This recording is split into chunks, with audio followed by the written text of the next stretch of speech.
500 grados, puro fuego santo y poder, para hacer enfermedades desaparecer, para hacer al enemigo huir de ti. Una nube de victoria invade toda la iglesia. La previsión de Dios dice que va a llover lenguas de fuego por todos los lados. Y de esa bendición quiero salir mojado, mojado y revestido por ese poder. Ahora lo imposible va a acontecer. Es la promesa de Dios. El fuego va a caer por ese poder. Es la promesa de Dios. El fuego va a caer por ese poder. Ya comienza a acontecer. Debajo de esa lluvia puedo contemplar. Aleluya de aquí, gloria, aleluya de allá, inundando los hermanos, bendición. Y el hombre termina en la cárcel. Nunca tocó a la mujer de Potifar, salió huyendo, pero lo difamaron y eso lo llevó a la cárcel. En la cárcel Dios estaba con él. En la cárcel conoció a dos hombres, el copero y el panadero, y los dos tuvieron un sueño. El copero tuvo un sueño en el cual lo identificaba que iba a volver nuevamente con Faraón. El panadero no, los cuervos le comían los ojos. Terminó ahorcado. Pero llegamos a este relato donde Faraón dice claramente que no había nadie que le interpretara los sueños. José tenía una perspectiva correcta. Sabía que Dios lo había llamado, que Dios le había dado un sueño cuando le dijo a sus hermanos que lo había puesto sobre un trillar, sobre un montículo muy alto de trigo, y donde sus hermanos se inclinaban a él. Mucho se cuestiona lo dramático, lo inesperado de este evento. José, que no había hecho nada para merecerlo, vivía olvidado y solo en una de las cárceles de Faraón. Su condición era la de un esclavo. No tenía esperanza de ser rescatado. Hubiera dejado de existir en su corazón. Nadie se ocupaba de defender los derechos de un esclavo, y mucho menos los derechos de un esclavo condenado por uno de los más altos oficiales de la corte.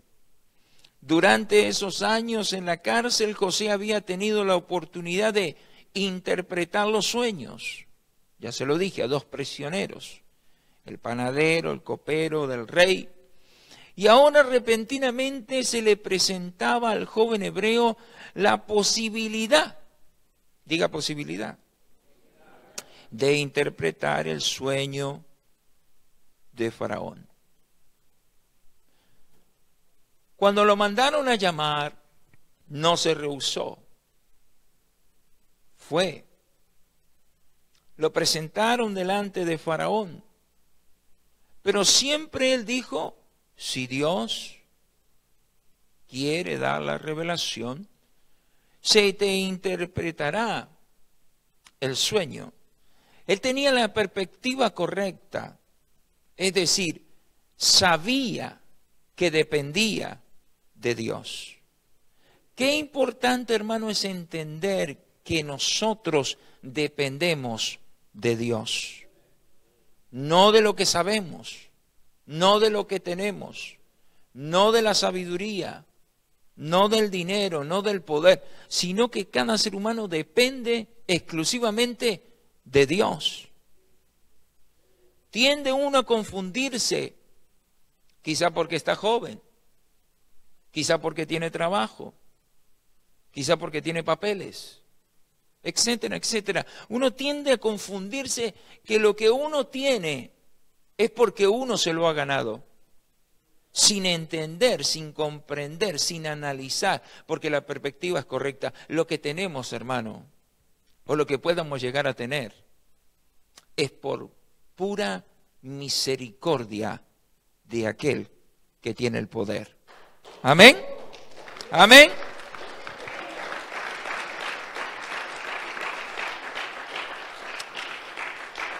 Qué fácil hubiera sido para José atribuirse la capacidad de interpretar los sueños. Oh, sí, Faraón, yo soy el que interpreta el sueño. Inclusive el copero que tú tienes sirviéndote, fui yo que en la cárcel le interpretó el sueño. Es una línea muy fina, hermano, entre el poder de Dios y el poder del hombre. Cuando uno viene a este mundo, tiende a pensar y a creer que uno lo sabe todo, que uno lo puede todo, pero se da cuenta que no lo sabe todo ni lo puede todo. Tú no puedes sanar el cáncer si Dios no te sana. Tú no puedes vencer la muerte si Jesucristo no está contigo. Tú no puedes recibir el Espíritu Santo si Dios no te lo da. Y tú no puedes abrir una puerta si Dios la cierra. Entonces, hasta que el ser humano no se dé cuenta que depende de Dios, está en una perspectiva incorrecta. Qué diferente es hablar, pensar y hacer cuando uno dice, si Dios quiere, hágase la voluntad del que me llamó. Así decían los antiguos. Habla Jehová que yo escucho. Habla Jehová. Jehová dice, así decían los profetas. Jehová ha hablado, Jehová ha dicho. Porque no se ponían ellos como primera persona. La primera persona era el Señor. El Señor está diciendo esto. El Señor quiere que hagamos esto. El Señor quiere que marchemos. El Señor quiere que nos sentemos. El Señor quiere que avancemos. El Señor. La perspectiva aquí es, ¿quién es nuestro Señor? Y usted va a decir, no, mi Señor es Jesucristo. Pues entonces hagamos lo que nuestro Señor Jesucristo nos dice que debemos de hacer. José estaba bien enfocado, que dependía de Dios, aún estando en la cárcel. Y si usted estudia la historia de José, aunque a él lo vendieron como esclavo, donde él estaba, Dios lo prosperaba. Dios sabía que José era un esclavo. Como Dios sabe que tú tienes problemas, que yo tengo problemas. Habrá alguien aquí que pueda decir, no, yo no tengo problemas. Todos tenemos problemas. Unos quizá problemas físicos, otros problemas económicos, otros problemas familiares, etcétera, etcétera, etcétera. Todos tenemos problemas. De una índole o de otra índole, pero no pierdas la perspectiva. Tu problema, si tú se lo das a Dios, Él lo va a solucionar. ¿Cuándo? No sé. ¿Cómo? Tampoco. Pero para Él no hay nada imposible. Pero si yo empiezo a lamentarme como José estaba en la cárcel, usted no escucha ningún relato en la Escritura, lee en la Escritura, que José se lamentó por estar ahí. Inclusive cuando sus hermanos lo vendieron. Él tuvo que aceptar la realidad que era un esclavo. Y una realidad que nosotros tenemos que aceptar es que sin Jesucristo no podemos ser salvos. Una realidad que nosotros tenemos que aceptar, que separados de Dios no vamos a ninguna parte. Separado de Dios tú vas a muchos lugares. Sí, vas al shopping, sí, vas a la playa, vas al parque, vas a la quinceañera, vas a la fiesta, vas al baile, vas al cine. Sí, separado de Dios tú vas a cualquier lugar, pero no vas al lugar de la vida eterna. Y la vida del hombre se mide entre 70 y 80 años y después llega el fin. ¿Y qué va a pasar después que llegue el fin sin Jesucristo? La condenación. ¿Quiere Dios que el hombre se pierda? ¿Quiere Dios que el hombre se condene? ¿Quiere Dios que el hombre vaya al infierno? No. Pero es bien importante entender cuál es nuestra perspectiva. La religión no te salva. Esto no es solamente creer en Jesucristo, sino hacer la voluntad de Jesucristo. Yo no puedo vivir como yo quiero, sino como Dios dictamina en su palabra. No es solamente el Antiguo Testamento, no es solamente el Nuevo Testamento, son los 66 libros que yo los debo de aplicar diariamente a mi vida. ¿Cuál es nuestra perspectiva? La perspectiva de José aquí es muy fácil de entender. Él dependía de Dios. Él sabía que él podía interpretar los sueños si Dios se los revelaba. Y Dios estaba con él. Entonces llega un momento bien difícil, donde Faraón no había nadie en Egipto que interpretara los sueños como José. Vivimos en un mundo donde la gente tiene de todo. La gente tiene casa, tiene carro, tiene bienes, etcétera, todo lo que tiene. Pero a la gente le falta lo más importante. Faraón vivía en Egipto. Similitud, como vivimos aquí. Tenía la mayor tecnología. Tenía magos. Tenía bienes. Tenía las mejores tierras, los mejores ganados, las mejores... Lo tenía todo. Todo pasaba por Egipto. Faraón tenía un poder que extendía las fronteras, pero no podía interpretar el sueño. Yo no sé por qué hay personas que se lamentan tanto en este mundo cuando Dios te ha dado el mayor tesoro que te puede dar, que es la salvación y el Espíritu Santo. Con eso tú tienes poder, tienes autoridad. Tienes valor en el reino de Dios. ¿Somos extranjeros? Sí. ¿Somos peregrinos? Sí. Pero en el reino de Dios eres conocido. El Espíritu de Dios ha sido depositado en ti. La palabra revelada ha sido dada a tu mente, a tu espíritu. Entonces, ¿eso no vale más que todo el oro de Faraón? Es fácil que se atribuya un don que es enteramente de Dios, porque nosotros los seres humanos somos muy propensos a creer que nuestra mano es la que mueve las cosas, en la casa, en la iglesia, en el trabajo. Nosotros tenemos a pensar que lo que tenemos o poseemos o hacemos es porque, bueno, porque estudiamos, porque nos graduamos, porque trabajamos. No, absolutamente nada. Todo ha sido diseñado por Jesucristo. Entonces, cuando llega ese momento de interpretar el sueño, se cumple lo que Dios le había dado a José hace 17 años, que lo iba a poner en aquel lugar alto. Y el mismo Faraón, y por su propia boca, dijo, no hay otra persona aquí en Egipto que interprete los sueños como este hombre. Serás el segundo al mando. No podrás ocupar mi trono, pero serás el segundo al mando. ¡Qué privilegio! ¡Qué honor! ¿Fue por José? No. Fue porque Dios estaba con José desde el principio. Y aunque él fue vendido, y aunque él fue puesto en una cisterna, y aunque él lo compraron como un esclavo, y aunque él lo metieron en la cárcel, y aunque él lo difamaron, él nunca se olvidó que dependía de Dios. ¿Sabe cuándo ocurre la desgracia en un creyente, en una familia, en un hogar, en un matrimonio, en los hombres y mujeres de Dios? Cuando se olvidan que son dependientes, no codependientes. El codependiente se cree que él lo puede hacer todo, que él va a donde él quiere. No, no, no. El codependiente, somos dependientes. Dependemos de Dios. Nuestra vida depende de Dios. No sabemos si mañana amanecemos. No sabemos lo que va a pasar esta semana.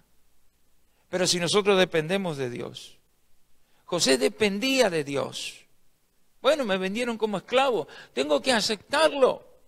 Me metieron en la cárcel, tengo que aceptarlo, me difamaron, tengo que aceptarlo. Pero yo sé que Dios vive, que Él lo sabe todo. Y que aquel sueño que Él me dio un día se va a cumplir. Tenía la perspectiva correcta. No pierda la perspectiva de su llamado. Un día nos vamos a morir y un día veremos los cielos abiertos. Un día estaremos con Jesús. Pero necesitamos seguir creyendo. Necesitamos seguir esforzándonos.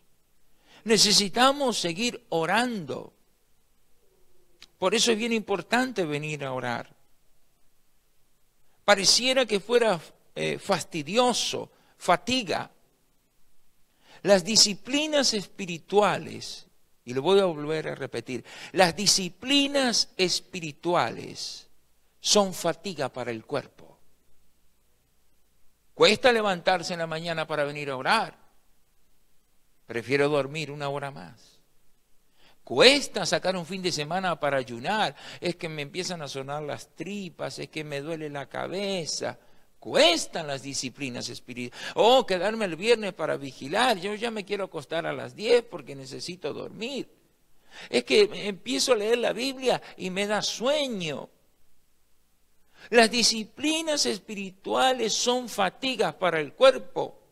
Pero cuando nosotros entiendamos que si aplicamos esa disciplina espiritual diariamente a nuestra vida, el diablo no tendrá ninguna autoridad, no tendrá ningún poder.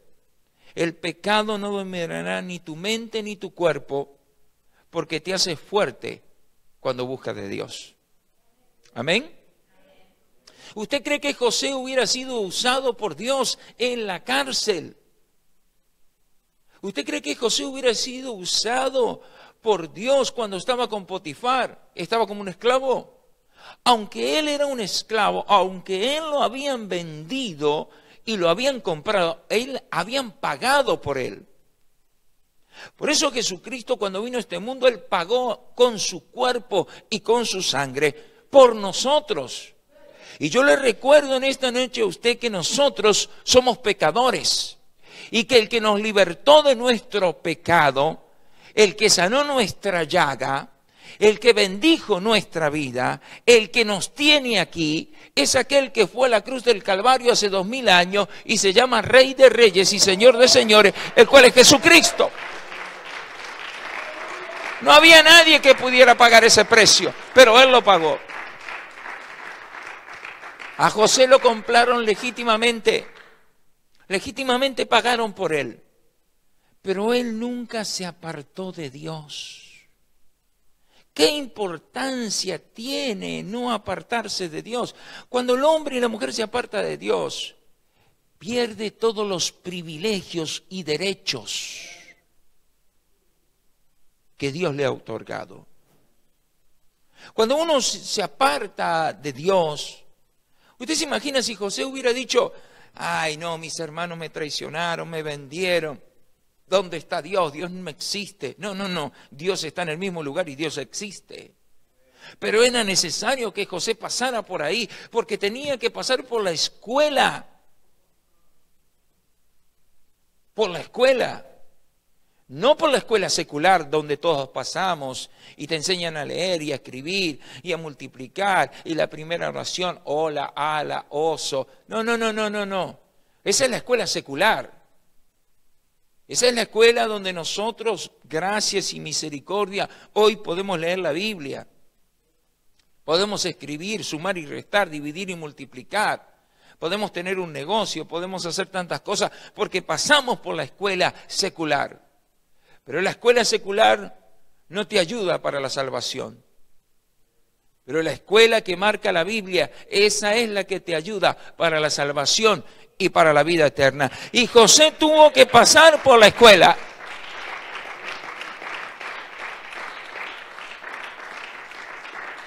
Tuvo que sufrir los vituperios, los mismos vituperios que sufrió Jesucristo. No puede ser un cristiano sin sufrimiento. Los cristianos light, hermano, no se van a salvar. Los cristianos light no hacen ningún impacto en el reino de las tinieblas. El cristianismo light hoy en día es recibir a Jesucristo y no pagar el precio del sacrificio. Está bien, yo vengo a la iglesia, está bien, yo cargo una Biblia, está bien, oro de vez en cuando. Es un cristianismo light. El que realmente quiere ser salvo va a tener que aceptar las condiciones que están dadas en la Biblia. El que quiera seguirme, que tome su cruz y me siga. Y cuando tú tomas la cruz de Jesucristo, vienen las cargas. Pero la Biblia dice que Dios no pone carga, mayor carga que el hombre o la mujer puedan soportar. Esas cargas son necesarias para entender y comprender cuál es la voluntad de Dios para nosotros. ¿Tienes prueba? Soporta. ¿Tienes lucha? Soporta. ¿Te vituperan? Soporta. ¿Te difaman? Soporta. ¿No tienes dinero? Soporta. ¿Estás enfermo? Soporta. ¿Estás pasando necesidad? Soporta. Porque es necesario que a través de la lucha, de la prueba, de la necesidad, de los vituperios, Dios sea glorificado. Dios no se puede glorificar en un cuerpo que lo rechaza, sino en un cuerpo que lo acepta. Y José aceptó su condición. Ok, me vendieron, me difamaron, me pusieron en la cárcel, pero nunca se apartó de Dios. Y esa es la enseñanza, es tener la perspectiva correcta. ¿A dónde vamos? Sin Dios a ninguna parte. Nuestra condición, hermanos, sin Dios es paupérrima. Quiere decir que es totalmente pobre. Sin Dios no hay nada. ¿De qué le sirve al hombre que ganara el dinero del mundo y perdiera su alma? ¿No es más importante el alma que el dinero? Quizá para algunos el dinero, es verdad, con el dinero tú compras, tú adquieres, tú obtienes.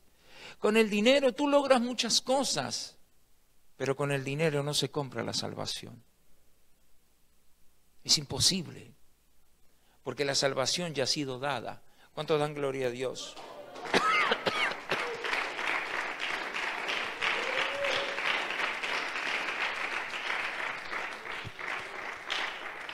Ya con esto termino. Qué importante es que nunca perdamos de vista esta gran verdad. Somos meros canales de la obra de Dios.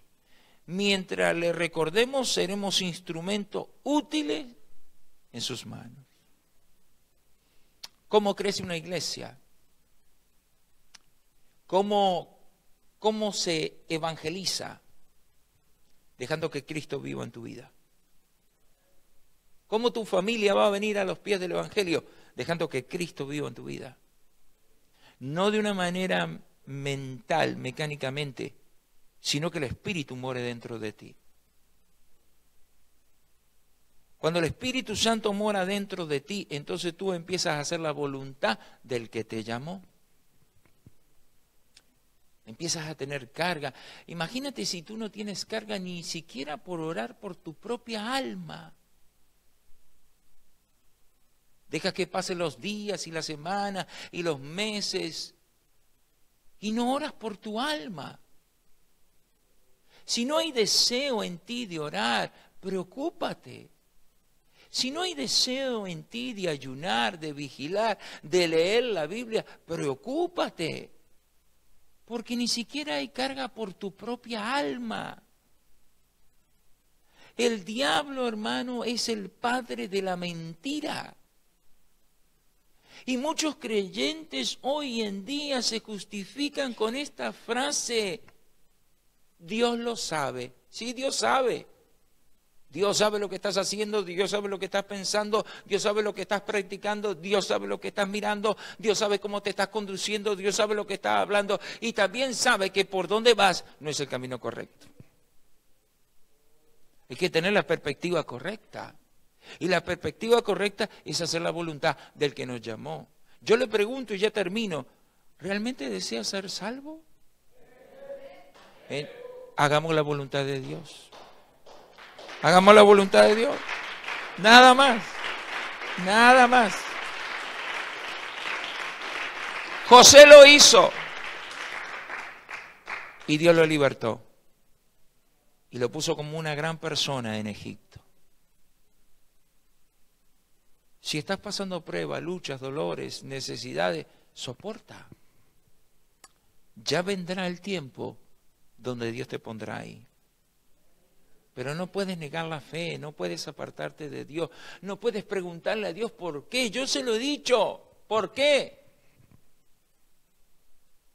Una vez estaba en la puerta de mi casa y alcé mis ojos al cielo y dije, Señor, ¿por qué? Y lo dije y al minuto dije, Señor, perdona. Porque tendemos a cuestionar a Dios. Hay personas que dicen, yo soy bueno, yo rectifico, porque Jesús lo dijo, bueno, solo hay uno. No somos buenos. David dijo, en pecado me concibió mi madre. Bueno es Jesucristo, pero Él puede derramar de su bondad sobre nosotros y hacernos pensar, caminar y actuar diferente. Por eso el apóstol Pablo dijo, mas ya no vivo yo, sino Cristo vive en mí. Es tan importante ese pasaje y analizarlo y aplicarlo, dejar que Cristo, que Jesucristo, viva en nosotros. Si tú dejas que Jesucristo viva en tu corazón, se te acaban todos los problemas. Estoy hablando espiritualmente. No vas a renegar, no lo vas a negar, no vas a protestar, no te vas a apartar, porque Cristo vive en ti. Tienes pruebas, vas a decir gloria a Dios. Tienes lucha, vas a decir gloria. Estás enfermo, vas a decir, no, hágase tu voluntad. Porque Cristo vive en ti. Amén. No perdamos la perspectiva. La perspectiva no es solamente haber sido llamado un día a la iglesia y haber recibido a Jesucristo como tu Salvador y bautizarte en el nombre de Jesucristo y recibir el Espíritu Santo y tener un ministerio. La perspectiva es llegar al cielo. Pero para llegar al cielo hay que recorrer un camino. José fue vendido y pasaron 17 años después que sus hermanos lo vendieron. Y Dios lo puso en el sueño donde le había dado. Para llegar al cielo hay un camino muy largo que hay que recorrer. No sabemos cuándo Jesús viene, no sabemos cuántos años tenemos de vida, no sabemos lo que nos va a pasar en el camino, pero si tenemos fe y permanecemos en Él, sea que Él venga, o sea que tarde, o el tiempo que nos dé aquí, vamos a seguir manteniéndonos firmes en el llamado de Dios. Puro fuego santo y poder para hacer enfermedades desaparecer, para hacer al enemigo huir de ti. Una nube de victoria invade toda la iglesia. La previsión de Dios dice que va a llover lenguas de fuego por todos los lados. Y de esa bendición quiero salir mojado, mojado y revestido por ese poder. Ahora lo imposible va a acontecer. Es la promesa de Dios. El fuego va a caer por ese poder. Es la promesa de Dios. El fuego va a caer por ese poder. Ya comienza a acontecer. Debajo de esa lluvia puedo contemplar. Aleluya de aquí. Gloria, aleluya.